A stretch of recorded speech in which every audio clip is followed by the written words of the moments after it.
이날 미국의 창고에는 해마다 곡식이 차고 넘쳐서 경제 공황 때에는 생활 필수품을 태평양에 모두 빠뜨리는 그런 일도 있었습니다. 브라질에서는 커피가 너무 많이 남아서 그 커피를 굳혀서 연탄처럼 그렇게 기관차 연료로 사용하던 때도 있었다고 합니다. 이렇게 세상은 한쪽에서는 너무 많이 남아가지고 감당을 못할 정도로 버리기도 하고 또 다른 용도로 사용하기도 하는데 또 한쪽에서는 굶어 죽어가는 일이 이 땅에 일어나고 있습니다. 이건 옛날만 그런 게 아니고 지금도 여전히 그렇죠. 우리도 뭐 이따금씩 농촌에서 뭔가가 너무 많이 생산이 되면 그냥 밭에서 그냥 갈아엎지 않습니까? 근데 사실 또 그렇게 싸다고 해도 그곳에 그 농민들이 그렇게 아우성쳐도 또 도시에 있는 정말 서민들은 가난한 사람들은 그것도 못 사 먹거든요. 그래서 참 안타까울 때가 참 많이 있어요. 이게 참 이러지도 못하고 저러지도 못하고 이 편도 못 들고 저 편도 못 들고 뭔가 좀 그 유통 구조와 함께 뭔가를 좀 고쳐야 되는데 그걸 못하고 여전히 마음 아픈 일들을 매년 그렇게 겪는 때가 있습니다. 우리 예수님은 우리에게 가르쳐주신 주기도문에서 나에게가 아니라 우리에게 일용할 양식을 주옵시고 이렇게 기도를 하도록 하셨습니다. 물론 우리에게는 나도 포함되죠. 그렇지만 우리 예수님은 나에게만 달라고 기도하도록 하지 않았습니다.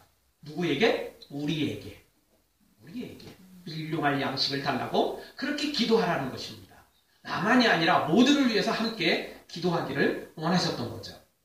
예수님께서 이 땅에 내려오신 것은 우리로 하여금 생명을 주려고 하시고 또 더 풍성한 삶을 살도록 하시기 위함이었습니다. 예수님이 이 땅에 내려오신 것은 섬김을 받으러 오신 게 아니라 섬기러 오신 분입니다. 그럼에도 불구하고 사람들은 예수님과 같은 삶을 살지 못하고 도리어 반대의 삶을 살죠. 너무 이기적입니다. 오직 자기 자신만을 압니다.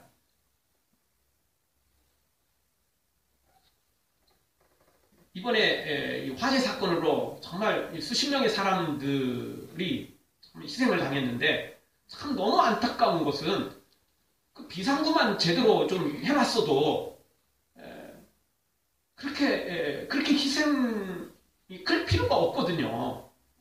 뭘 그렇게 그냥 비상구까지 그냥 그 계단까지 그렇게 그냥 그걸 쌓아 올려가지고 뭘 그렇게 얼마나 더 아끼겠다고 그렇게 하는 바람에 여러 가지 이제 소방시설에 문제가 생겨서 너무나 많은 사람들이 희생을 당했습니다.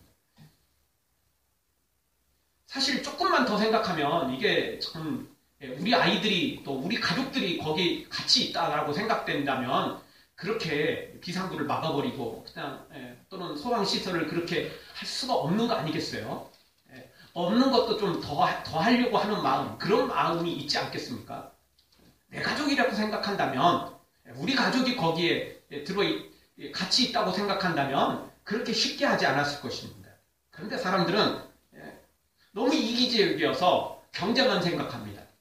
이득만 생각하죠. 괜찮을 거야. 이렇게 생각합니다.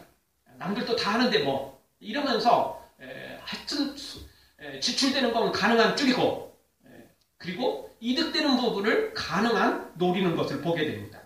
그렇게 이기적으로 살다 보니까 문제가 발생했을 때 그런 희생들이 생기는 거죠. 성탄절을 앞두고 이기적인 우리의 모습을 뒤돌아봐야 됩니다. 예수님을 닮은 하나님의 사람이 되어야만 되는 것이죠. 예수님을 닮은 예수님의 참 제자가 되어야만 되는 것입니다. 우리 예수님은 예수님의 몸을 내어놓으셨고 또 우리를 위해서 모든 것을 희생하셨고 그러니 우리도 그런 예수님을 본받아야 된다는 거죠. 사랑하는 성도 여러분, 갈수록 사랑이 식어지고 이기적인 그런 세대에 우리가 살아가고 있는데 우리 이런 모습을 버리고 예수님을 닮아서 사랑하고 베풀고 나누고 섬기는 하나님의 사람들로 세워지기를 주의 이름으로 축원합니다.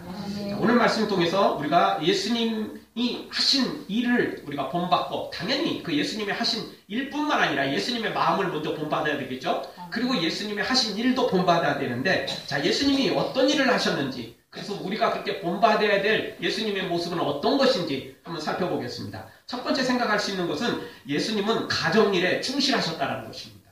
오늘 성경에는 나와 있지 않지만 예수님께서 사역을 하신 것은 보통 성경학자들은 30세에 예수님께서 사역을 시작하셨다라고 말합니다. 그 이야기는 30세 때까지는 어디에 계셨다는 거예요? 가정일에 충실하셨다는 거예요. 어쨌든 예수님께서 우리처럼 그렇게 어머니 아버지의 핏줄을 통해서 그렇게 태어나신 것은 아닙니다. 예수님은 원래 하나님이셨고, 그래서 우리의 그런 예수님의 육신의 어머니인 마리아나 또 요셉의 DNA를 가지고 태어난 건 아닙니다. 예수님은 성령으로 잉태됐고, 그래서 엄밀하게 말하면 탄생이 아니라 강생이거든요. 탄생은 이 땅에서 태어난 거고, 위대한 왕이나 위대한 성인들이 태어난 걸 탄생이라고 하고, 강생은 하늘에서 내려오는 걸 강생이라고 합니다. 예수님은 태어나신 게 아니라 사실은 강생이 맞죠. 그럼에도 불구하고 우리 예수님은 마리아의 몸을 빌어서 태어나신 거니까, 어쨌든 그것도 또 이것도 맞고 저것도 맞다고 할 수 있겠죠. 그렇지만 우리 예수님께서 이 땅에 그렇게 영적인 일을 내려오신 건 사실이지만, 그럼에도 불구하고 가정일을 소홀히 하진 않았어요. 어쨌든 예수님이 장남이셨거든요. 그리고 요셉이 언제 세상을 떠났는지 성경에 기록되어 있지는 않지만, 예수님께서 십자가 지실 당시 요셉은 등장하지 않거든요. 마리아 혼자만 등장하기 때문에 아마 요셉은 어떤 일로 말미암아 일찍 세상을 떠나는 것으로 성경학자들은 모두가 그렇게 동의하고 있습니다. 그래서 예수님께서 장남으로서 그 일을 감당했다는 겁니다. 요셉이 목수였거든요. 그래서 당연히 예수님도 목수의 일을 하지 않았나, 이렇게 이제 우리가 다 추측합니다. 지금도 그렇지만 특별한 일이 없는 한은 가업을 잇는 거 아니겠어요? 지금은 자녀들이 다 잇는 건 아니죠. 그렇지만 옛날에는 특별한 일이 없으면 그냥 부모 따라서 같이 일하고, 부모 따라서 같이 일하는 너무 당연한 거 아니에요? 새롭게 도전한다는 게 그게 쉽지 않은 거였죠. 그래서 예수님께서 30년 동안은 가정일에 충실하셨다는 것입니다. 절대 가정에 소홀하지 않았다는 것입니다. 예수님은 하나님이셨고 영적인 일을 이루려 이 땅에 내려오신 건 사실이지만, 그럼에도 불구하고 이 육적인 일을 절대 소홀히 하지 않았습니다. 가정의 일 소홀히 하지 않았습니다. 부모의 일 절대 소홀히 하지 않았다는 거죠. 출애굽기 20장 9절에 보면 엿새 동안은 힘써 일할, 내 모든 일을 힘써 일하라고 말합니다. 그리고 안식일이 되면 일을 내려놓고 하나님 앞에 나와라 라고 우리에게 말씀합니다. 안식일만 지키라, 주일만 지키라, 이 말씀만 하나님의 말씀이 아닙니다. 어떤 것도 하나님의 말씀입니까? 엿새 동안 힘써 일하라는 것도 하나님의 말씀입니다. 아멘. 둘 다 하나님의 말씀이에요. 아멘. 근데 어떤 믿음 좋은 사람들은 그걸 착각해가지고 안식일만 잘 지키면, 주일만 잘 지키면 잘 사는 줄 압니다. 하나님 앞에 영광 돌리는 줄 압니다. 아닙니다. 그건 반쪽짜리 신앙입니다. 엿새 동안 힘써 일하는 것도 주님이 주신 명령입니다. 아멘. 그리고 주일을 지키는 것도 명령이죠. 아멘. 둘 다 잘 지켜야 되는 것이죠. 놀아서는 안 되는 것입니다. 아멘. 예수님도 역시 이 가정일, 가정을 돌보는 일, 이 일 절대 소홀히 하지 않았다는 것입니다. 데살로니가후서 3장 10절에도 누구든지 일하기 싫거든 먹지도 말라는 겁니다. 먹게도 하지 말라는 것입니다. 그래서 우리 주님은 일하기를 원하셨습니다. 아멘. 당연히 영적인 일이 주된 건 사실이지만 육적인 일도 절대 소홀히 하지 않았다는 것입니다. 아멘. 가정이나 육적인 일에 가볍게 여기지 않았다는 것입니다. 종종 참 믿음이 좋다고 말하는 사람 중에 어떤 사람들은 육적인 걸 너무 소홀히 하는 사람들이 있어요. 가정에 너무 소홀히 하는 사람들이 있어요. 절대 그렇지 않습니다. 하나님께서 우리에게 주신 가정, 하나님이 우리에게 주신 모든 일들은 그것도 귀한 것입니다. 아멘. 절대 소홀히 해서는 안 됩니다. 아무렇게나 하면 안 돼요. 그냥 예배만 잘하고 신앙생활만 잘하면 되는 줄 아는데 그게 그렇지 않습니다. 영적인 일 잘해야 되지만 육적인 일도 절대 소홀히 해서는 안 되는 것입니다. 아멘. 예수님이 그렇게 하셨거든요. 마지막 예수님이 십자가를 지실 때도 홀로 남은 마리아, 물론 뭐 동생들이 있었습니다. 동생들이 있었지만 그럼에도 불구하고 예수님 마지막 그 십자가상 일곱 가지 말 중에서 어떤 말이 있었습니까? 요한에게 어머니를 부탁한다는 말씀을 하셨습니다. 예수님 마지막까지 효를 행하는 일에 절대 소홀히 하지 않았다는 겁니다. 그러니 우리도 그런 예수님을 본받아서 육적인 게 절대 육적인 것이 아닙니다. 우리의 육체만을 위해서, 쾌락을 위해서, 잘 먹고 잘 살기 위해서, 세상에 성공하기 위해서 살아가는 것은 그것만 위해서 살아가는 건 문제지만 그걸 의미 없다. 그런 건 아무것도 아니다. 이렇게 평가하는 것은 바르지 못한 것입니다.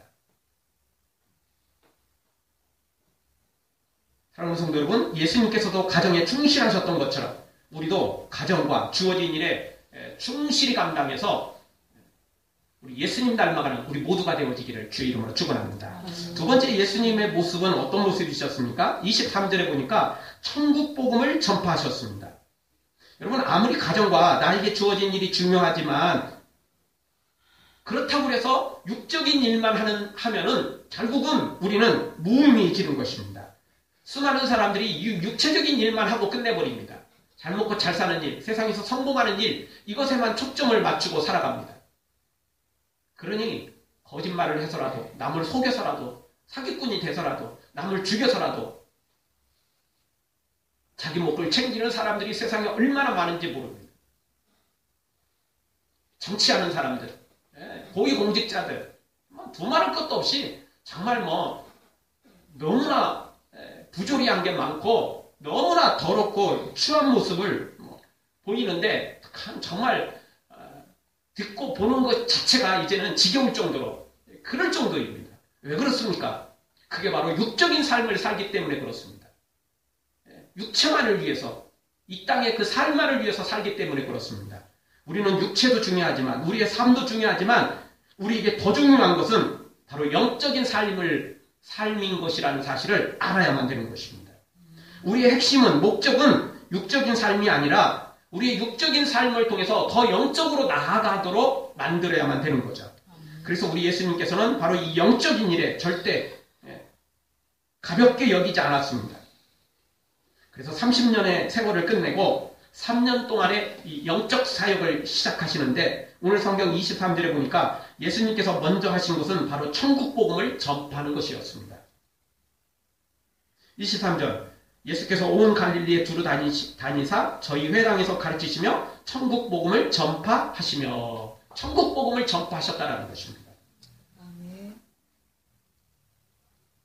육적인 것 중요하지만 육적인 것은 아무리 잘 가꿔도 천년만년 살 수 없다는 거죠.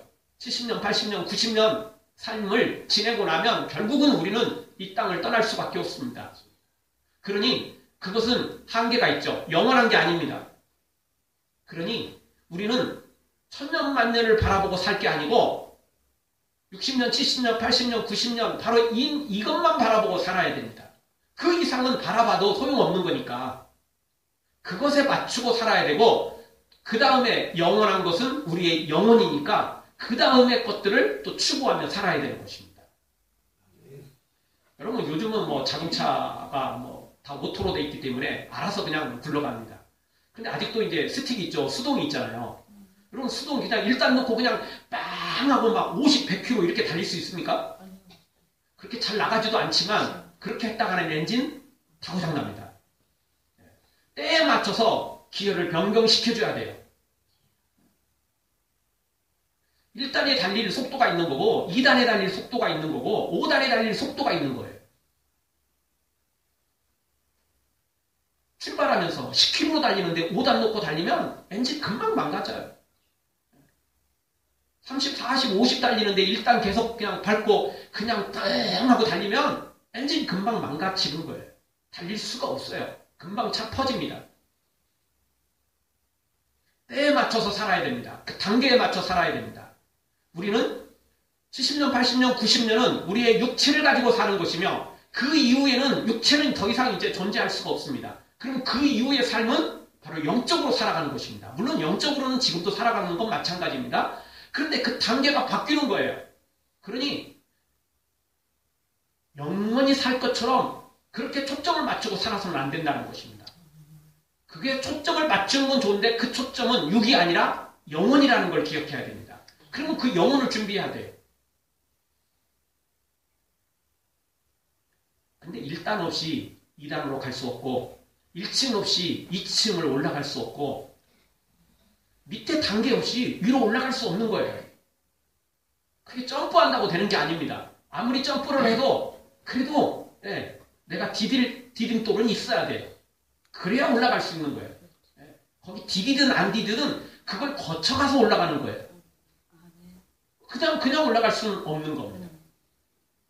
그래서 육적인 것도 중요하지만 육보다 더 중요한 것은 우리 영혼이라는 거죠. 그래서 우리 예수님은 바로 이 천국 복음을 전하셨던 것입니다. 수많은 사람들이 육적인 것은 뭐 특별히 말하지 않아도 다 자기 몸 자기 잘 생각하고 다 자기 성공하고 번창하고 잘 되려고 하고 뭐 다 이러니까 예수님은 굳이 그것을 강조하지는 않았습니다. 그냥 더 잘 살아가는 거, 잘 먹고 잘 사는 게 아니라 더 귀하고 아름답게 존귀하게 보배롭게 이렇게 살기를 원하셨던 거죠. 그리고 나서 예수님이 가르쳐 주신 건 이 천국 복음을 전해 주셨다는 거죠. 영혼을 챙기라는 거예요. 영생을 챙기라는 것입니다. 육체는 아무리 가꿔도 70년, 80년, 90년인데 그 이후의 삶이 있다라는 겁니다. 그래서 이 천국을 우리에게 전해 주셨던 것입니다. 한마디로 말한다면 육적인 것은 우리 권투에서 잽을 날리는 것과 똑같습니다. 여러분 잽 아무리 날려도 점수는 따지만 그 잽 맞고 KO 당하는 선수는 거의 없습니다. 아마추어들인 우리나 잽 맞고 KO 당하는 거지 선수들은 그 잽 맞고 KO 당할 일이 없어요. 나름 맷집이 있습니다. 나름 잘 피합니다. 맞아도 적당히 그냥 커버 잘하고 맞아도 그 맞는 순간 또 살짝 피하고 또 뭐 어떻게 해서든 간에 충격을 완화시킵니다. 아마추어인 우리나 그냥 들어가다가 그냥 잼 맞고 그냥 넘어지지 선수들은 그렇게 하지 않습니다. 근데 여러분 아무리 잽을 많이 날려도 그래서 뭐 상대방이 정말 한 방도 때리지 못할 정도로 그렇게 나는 잽을 날리고 또 상대방은 나를 한 방도 못 때려서 점수 차로는 100대 0이라 할지라도 어떻게 되면 역전되죠? 단 한 방을 맞았는데 그게 KO 됐다. 그럼 끝나는 거예요. 물론 너무 극단적인 이야기예요. 극단적인 이야기입니다. 그렇긴 해도 여러분 그 말이 절대 틀린 말은 아닙니다. 경기 내내 진 것 같은데 딱 한 방. 그걸로 끝내버릴 수도 있는 게 뭐 이론적으로는 가능한 거예요. 현실은 사실 이렇게 만만치 않아요. 그래도 그게 전혀 없는 일은 아닙니다. 이따금씩 그런 일이 생기거든요. 계속 밀리고 계속 그냥 다운도 몇 번 당하다가 뭐 우리나라도 뭐 옛날에 뭐 그런 선수 있었지 않습니까? 4전 5기 아닙니까? 그렇게 다운 당해놓고 그냥 유명하지 않습니까? 엄마 챔피언 먹었다는 거죠. 아닙니까? 챔피언 먹었다는 거예요. 뭐 그럴 수 있어요. 그렇게 맞고 끝난 것 같은데 모두가 다 포기하고 안타까운 마음을 갖고 있는데 KO 한 방이면 끝나버리는 거예요. 끝나버리는 거. 여러분 우리의 육체는 아무리 가꿔도 아무리 뭐 별스럽게 해도 잽에 불과합니다. 점수는 많이 딸 것 같지만 소용없어요. 마지막 KO 한 방이면 육체는 끝나버려요. 근데 그 KO 당하지 않을 사람은 없어요. 70년, 80년, 90년 되면 다 육체는 끝나거든요. KO 당하는 것입니다. 근데 우리의 영혼은 KO 당하지 않습니다. 우리의 영혼은 그렇게 해서 죽는 게 아닙니다. 따라서 그 영혼을 준비해야 되는 거죠. 그래서 예수님께서 바로 그 영혼을 준비하라고 우리에게 말씀하십니다. 천국이 있다는 겁니다. 그러니까 이 땅에서 이렇게 살다가 끝나는 게 아니라는 거예요. 분명히 천국과 지옥이 있다. 그러니 천국을 준비하라. 그래서 우리 예수님이 이 천국 복음을 우리에게 전파해 주신 것입니다. 아멘. 옛날 미국 알라바마 주에 있는 주얼 피어스라는 목사님은 30년 동안 위스키 병 전도에 열심을 내셨던 분입니다. 이분은 위스키 병 속에 성경 말씀을 적어가지고 쿠사 강에 띄웠는데 이 강은 바다로 이렇게 흘러가는데 멕시코만으로 흘러 들어가서 결국 전 이 바닷물이 강물에서 바닷물로 계속 이렇게 흘러 들어가는 곳이었답니다. 그래서 그는요, 이 병 속에 그 메시지를, 이 하나님의 말씀들을 집어넣어가지고 계속 띄우기를 했는데 30년 동안 그 일을 했다는 겁니다. 지금이야 뭐 쉽게 말씀을 접하기도 하지만 옛날에는 그렇지 않았으니까 그렇게 해서 소중하게 그렇게 말씀을 띄워서 보냈다는 겁니다. 그렇게 해서 예수님을 새롭게 만난 사람, 또 믿다가 시험에 빠져 있다가 다시 회개하고 돌아온 사람, 이런 사람들이 이 목사님 앞으로 편지를 써서 보낸 것이 자그만치 6만 통이나 되었다고 할 정도랍니다. 그렇게 많은 사람들이 이 목사님이 써 보냈던 성경 말씀과 그리고 여러 가지 메시지들을 보고 회개하고 돌아와서 그렇게 편지를 보냈다는 것입니다. 내일이 성탄절입니다. 예수님께서 이 땅에 오셨음을 우리가 세상에 전해야 됩니다. 성탄절이 돼도 산타클로스가 주인공이고 화이트 크리스마스가 주인공이고 선물 나누는 게, 여러분 생일 되면 선물을 누구한테 주는 거죠?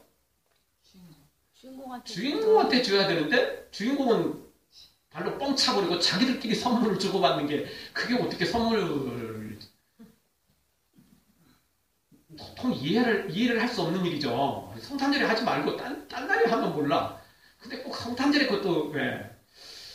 예수님이 주인공인데 예수님한테 선물할 생각은 않고 자기가 선물을 받으려고 하니까 사람들이 염치가 없어도 너무 없죠. 너무 없습니다. 진짜. 너무 이기적이죠. 여러분, 남의 생일잔치에 와가지고 딴짓하는 사람들은 그거 회방꾼입니다. 회방꾼이죠. 예수님의 생일잔치에 예수님은 온데간데 없고 다른 것들만 나와 있어요. 심지어 요즘에는 교회들까지라도 이 산타클로스 그냥 화이트 크리스마스 이런 것들이에요. 그게 너무 많아요. 아니에요. 사실 이 산타클로스가 정말 이거 다 알고 있으면 아주 그냥 기적초풍할 일이에요. 왜냐하면 산타클로스는 원래 믿음이 좋은 사람이거든요. 산타클로스는 정말 믿음 좋은 사람이었어요. 이분은 성탄절에 어떻게 하면 나도 예수님 닮아갈까? 이렇게 고민하다가 예수님처럼 나도 가난한 사람들을 도와줘야 되겠다. 고아들, 불쌍한 아이들, 또 힘없는 정말 그 어르신들, 이런 분들한테 선물을 예수님의 이름으로 나눠줘야 되겠다. 이래가지고 산타클로스가 원래 그렇게 예수님의 이름으로 선물을 나눠주는 게 원래 시작이에요. 근데 지금 사람들은 예수님은 온데간데 없고 산타클로스만 나오는 거죠. 이게 진짜 산타클로스가 이거 알면요 아주 기적초풍할 일입니다.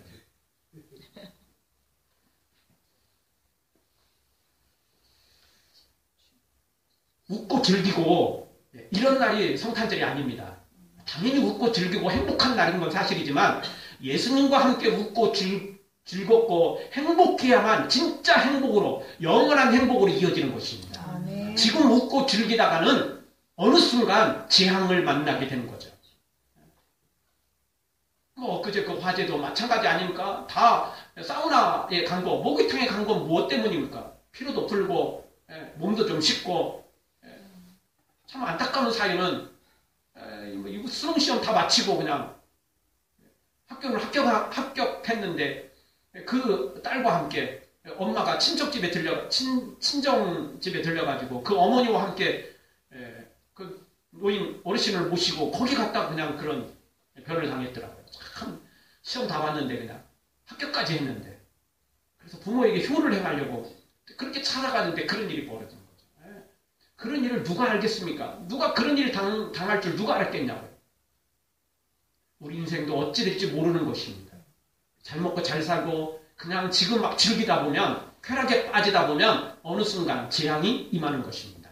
그러니 나 혼자 웃고 즐기고 할 것이 아니고 영혼 준비를 하면서 웃고 즐겨야 됩니다. 아멘. 나 혼자 즐길 게 아니고 예수님과 함께 웃고 즐겁게 살아야만 되는 것입니다. 그래야 천국을 준비해놓고 천국을 다 예비해놓고 진짜 기쁨으로 나아갈 수 있게 되는 것입니다. 사랑하는 성도 여러분, 우리도 예수님처럼 세상에 저 죽어가는 영혼들, 언제 재앙이 닥칠지도 모르는데도 불구하고 그냥 잘 먹고 잘 사는 일에만 초점을 맞추고 살아가는 사람들이 너무 많은 이때, 우리가 그들에게 천국 복음을 전해서 영혼을 준비시키게 만드는 천국을 소유하게 만드는 하나님의 사람들로 세워지기를 주의 이름으로 축원합니다. 아멘. 마지막 세 번째, 예수님은 어떻게 하셨습니까? 23절, 24절에 보니까 모든 병과 약한 것을 고치셨습니다. 예수님께서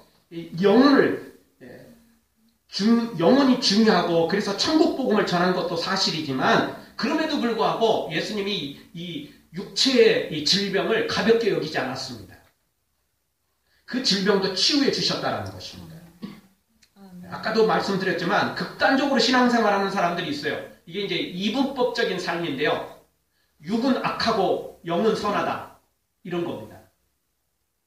이건 바르지 않습니다. 영만 선하고 육은 악하다는 거예요. 이게 이분법적인 사고입니다. 이런 신앙생활하면 안 됩니다. 아까도 말씀드렸지만 우리의 육체가 없으면 영혼도 없는 거랑 같아요. 육체가 죽는다고 영혼이 사라지는 건 아닙니다. 그러나 우리의 육체를 통해서 우리의 영혼이 천국을 준비하게 되는 겁니다. 그러니까 1층 없이 2층을 지을 수 없잖아요. 2층 없이 3층을 지을 수는 없잖아요. 뭐 4자라는 숫자를 워낙 싫어해가지고 4층 딱 빼고 5층으로 넘어가거나 또 F층 해도 그래도 어쨌든 숫자로는 4층이 되는 거잖아요. 그렇지 않나요? 아무리 4층 없애려고 해도요, 없어지는 건 아니에요. F층을 하든 5층을 하든지 간에 그래도 4층은 4층인 거예요. 그거 어떻게 하든지 간에. 넘어뛸 수는 없는 거예요. 우리 육체를 건너뛰어서 영혼을 천국으로 이끌어갈 수는 없어요. 우리의 육체가 필요한 거예요. 그래서 주어진 70년, 80년, 90년 동안에 우리의 육체를 이용해서 영혼을 거룩하게 만들어야 되는 거죠. 그래서 우리 예수님께서 이 육체의 질병까지도 오늘 성경에 깨끗하게 하시는 걸 보게 됩니다.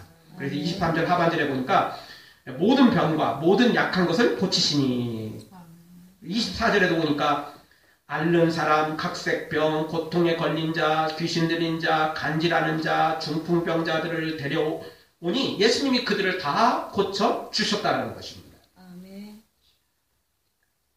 우리 예수님은 바로 이 육체까지라도 이렇게 깨끗하게 하기를 원하십니다. 단순히 그냥 건강하고 더 잘 먹고 잘 살게 하기 위해서 육체를 고치는 게 아니라 바로 그 영혼을 더 아름답게 하기 위해서 육체를 고쳐주시는 것입니다. 질병을 치유해 줬더니 주일날 예배할 생각은 안 하고 열심히 그냥 취미생활하고 여행 다니고 하나님께서 좀 재물을 좀 주었더니 자기 배만 채우고 호화스러운 삶만 산다면 그것은 어리석고 미련한 것입니다. 좀 거룩한 일에 사용해야죠. 자기도 누리겠지만 좀 더 거룩한 일에, 선한 일에 부유한 자가 되어야 되지 않겠습니까? 나누고 베푸는 삶이 필요한 것입니다. 더 건강한 모습으로, 더 많은 물질로 하나님의 나라를 위해서 또 어려운 사람들을 위해서 우리가 선한 일에 몸으로 봉사하고 물질로 좀 베풀고 나누며 살아야 되지 않겠습니까? 그 일을 위해서 예수님이 육체도 치유해 주셨고 또 우리에게 물질도 주시고 우리에게 달란트도 주시는 거고 우리에게 필요한 것들을 공급해 주시는 것입니다. 그 거룩한 일을 해야죠. 내가 생고생해서 벌었으니까 내 마음대로 쓰겠다는데 네가 무슨 상관이냐? 이런 것은 바르지 않는 것입니다. 아무리 나 혼자 생고생해서 벌었다 할지라도 나도 잘 못 먹고 잘 못 입고 아껴서 모았다 할지라도 그래도 거룩한 일에 사용해야지. 언젠가는 죽을 수밖에 없는 우리의 육체를 위해서 살아가는 것은 그건 의미가 없어지는 것입니다. 우리의 육체를 이용해서 더 거룩한 우리의 영혼을 천국을 준비하는 우리가 되어야 되는 거죠. 그 일을 위해서 예수님께서 이렇게 질병을 치유해 주셨던 것입니다. 그래서 천국이 있다는 증거를 또 하나 보여주셨어요. 왜냐하면 천국만 전해주면 저게 뭐 소설인지 저게 새빨간 거짓말인지 우리가 다 알 수가 없잖아요. 그래서 우리 예수님께서 이런 기적을 보여주시면서 천국에 대한 복음을 더 확실히 전해주신 거죠. 아멘. 왜냐하면 우리 육체로는 이런 기적을 일으킬 수 없잖아요. 오직 천국에서 오신 예수님만이 이게 가능한 일이거든요. 그리고 지금도 여전히 그런 예수님의 능력을 받은 사람들이 또 그런 기적을 일으키고 그래서 오늘 여기 모이는 우리 중에서도 이런 기적의 체험자들이 많잖아요. 이미 뭐 우리가 옛날부터 간증을 해왔고 김성민 집사님도 뭐 우리가 그 영상까지 제가 보여드렸잖아요. 사진 찍은 거. 500원짜리 동전 그 암덩어리. 한 달 후에 그게 흔적밖에 안 남았잖아요. 박효인 집사님도 모야모야병. 그거 사실 이렇게 앉아있는 게 기적이에요, 사실. 그거는, 그렇게 한번 쓰러지면 설사 살아나도 제대로 활동하기가 쉽지 않고 뭔가 좀 불편할 수밖에 없죠. 근데 저렇게 이쁘게 잘 앉아 계시니까 얼마나 놀라운 일입니까?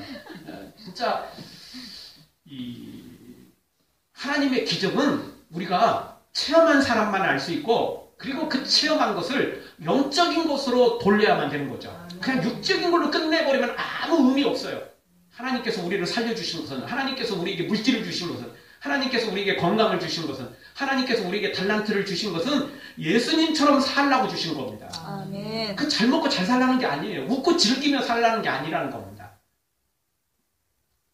예수님과 함께 웃고 즐겨야 됩니다. 아멘. 가난한 사람들과 불쌍한 사람들과 함께 웃고 즐겨야 됩니다. 아멘. 그럴 때 그게 천국의 상급으로 쌓이고 그럴 때 내 영혼도 천국에 들어갈 수 있게 되는 것입니다. 그리고 또 수많은 사람들이 그런 사랑과 그런 복음을 통해서 예수님을 만나게 되고 그래서 한 명이라도 더 많은 사람들이 천국에 같이 들어가게 되는 그날이 다가오게 될 것입니다. 사랑하는 성도 여러분, 우리 모두 예수님처럼